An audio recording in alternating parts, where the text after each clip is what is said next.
আমাদের মনে অনেক সময় এই বিভ্রান্তিটা সৃষ্টি হয় যে কোথায় মেনি বসবে কোথায় মাছ বসবে। কারণ বাংলা ভাষাতে মেনি মানেও বেশি বা অনেক, মাছ মানেও বেশি বা অনেক। তো এটার আসল যেটা পার্থক্য সেটা হলো মেনি হলো কাউন্টেবল নাউনের ক্ষেত্রে আমরা মেনি ব্যবহার করি। সিউ আর মাছ ব্যবহার করি আনকাউন্টেবল নাউনের ক্ষেত্রে।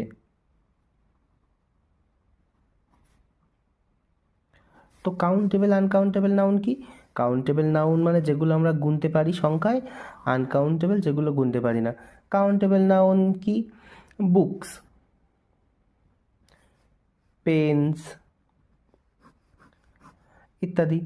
আর আনকাউন্টেবল নাউন কোনগুলো? আমাদের হেয়ার, কোনো লিকুইড, ওয়াটার বা সুগার কোনো থিং। তো আমরা যদি একটা করে উদাহরণ দিই, তো সেটা একটা করে আমি উদাহরণ দিচ্ছি, হ্যাঁ। মেনি দিয়ে একটা উদাহরণ দিই, মাছ দিয়ে একটা উদাহরণ দিই। I have many friends. আমার অনেক বন্ধু আছে। এখানে মেনি মানে অনেক, এবং এর বাংলা মানেটা বেশি। আমার অনেক বেশি বন্ধু আছে বা অনেক বন্ধু আছে। মাছের যদি দিই, আই ডু নট হ্যাভ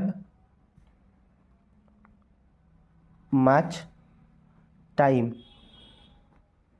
আমার বেশি সময় নেই।